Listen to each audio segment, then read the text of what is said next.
गोबाङा एम बाथा सारखौ बावलांबाय नामा बिथाङाबो जे जोबजानानै दं दायो जिखुनुआनो जाया दिनैहाय NLFB आफादनिफ्राय केम्पआव गैयाब्लाबो बिथांमोना क'क्राझार एरियायावबो मुंख्लं सानखौ फालिदों गावसिनि गिबि मुंख्लं आरो माखासे मानि बिबुंथि होदों जायखौ बर' रायजो राजाफ्रा खोनासंनानै लानाया गाहाम बिथांमोना मानो थाखाय दाफिननो गोनां जादोंमोन मानो बिदि जाखो बेफोर थ' बिनि सिगां मोनसे आपडेटखौ होनो गोसो जाबावो जोंहा दा रि-इलेक्सन जाफिनदों माखासे जायगाफोराव जायफ्रा MP सायख'थायाव देरहालांबाय आरो किसुमान जायगायावहाय MLA इलेक्सन जाफिनदों जायफ्रा MLAफोरमोन दा जोंनि आसामनिया माला जागोन मिथिया बे इलेक्सन जाफिननायावहाय गोबांथार जायगाफोरावहाय गुबुन गुबुन दोलोआ देरहादों आरो लोगोसे कंग्रेसआबो गोबां जायगाफोराव देरहादों BJPनि अनुमानाव BJPनिफ्राय गोबांथार जायगाफोरावहाय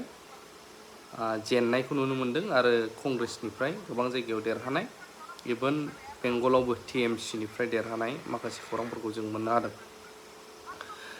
बिनि सिगां मोनसे आपडेटबाव जोंहा एबसुनिफ्राय मोजां मोनसे हाबाफारि बे हाबाफारिया मा आं बेखौ फोरमायगोन नोंथांमोननो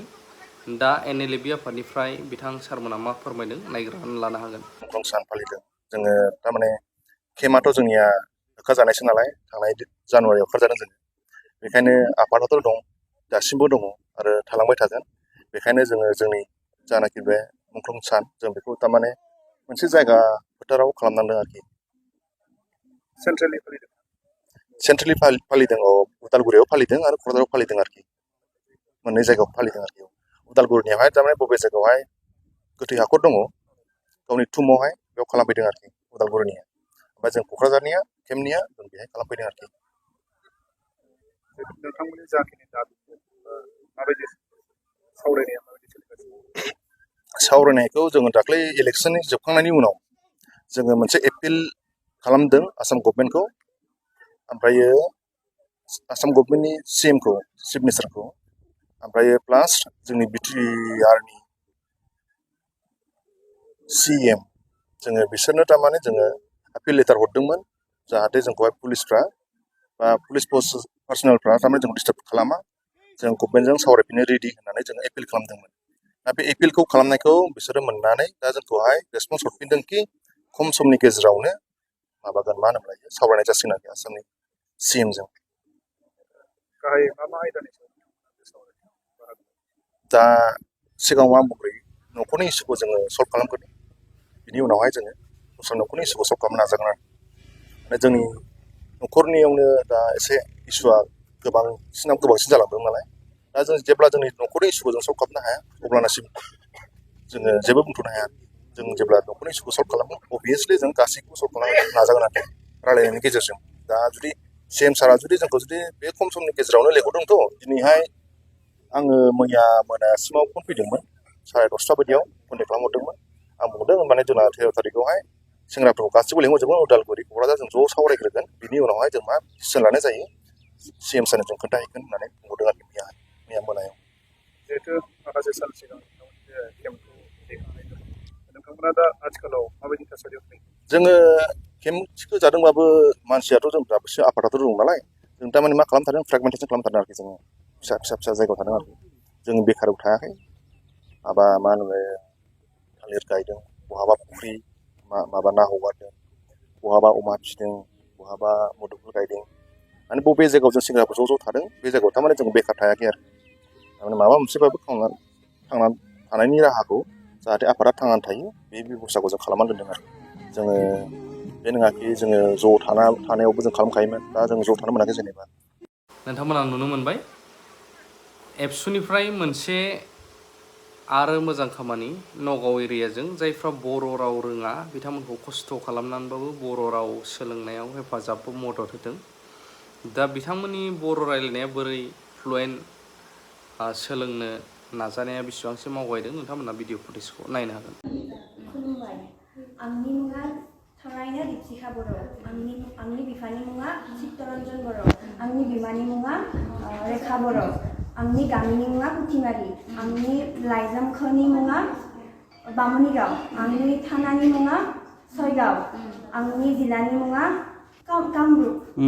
खुलुमबाय आंनि मुङा बिहान खाख्लारि आंनि गामिनि मुङा दिरानंसा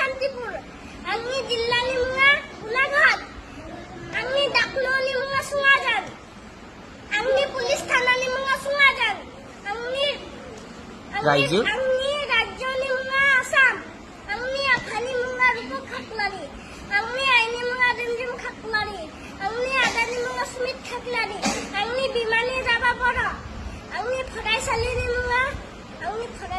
मुङा हान्थिपुर प्राथमिक बिद्यालय आइ आफा आदा बाजै खुलुमबाय आंनि मुङा थरायना देबस्मिता बाग्लारि आंनि गामिनि मुङा मदारतुलि आंनि आइनि मुङा मुस्रिमा जया बाग्लारि आंनि आफानि मुङा मुस्रि धजेन्द्र मेधि बाग्लारि आं दायो क ख फरायनो नागिरदों क ख ग घ ङ गुसुं स ग्लाव स गुरि च छ ञ ग्लाव ट ग्लाव थ ग्लाव ढ ग्लाव ध ग्लाव न गुसुं ट गुसुं थ गुसुं ड गुसुं ध गुसुं न प फ ब फ म य र ल व गेराव स गेजेर स गुरि स ह क्ष दादाय र सोंथाब ट अं अ आखाफोर गोजोन्थों। खुलुमबाय आंनि मुङा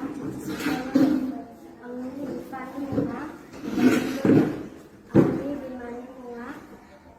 जितुमनि बर' आंनि गामिनि मुङा बामनिगाव आंनि लाइजामख'नि मुङा बामनिगाव आंनि पुलिस थानानि मुङा सयगाव आंनि लाइजामख'नि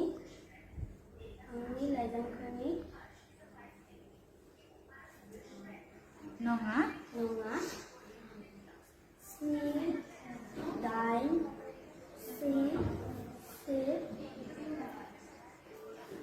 4 4 आंनि मुङा बिजय नोंनि आफानि मुङा आंनि आफानि मुङा गरदोनबाय नोंनि फरायसालिनि मुङा जोंनि फरायसालिया नोंनि गामिनि मुङा जोंनि गामिनि मुङा फसायजा नोंनि जिल्लानि मुङा जोंनि जिल्लानि मुङा डिब्रुगड़ नोंनि न'आ बबेयाव आंनि न'आ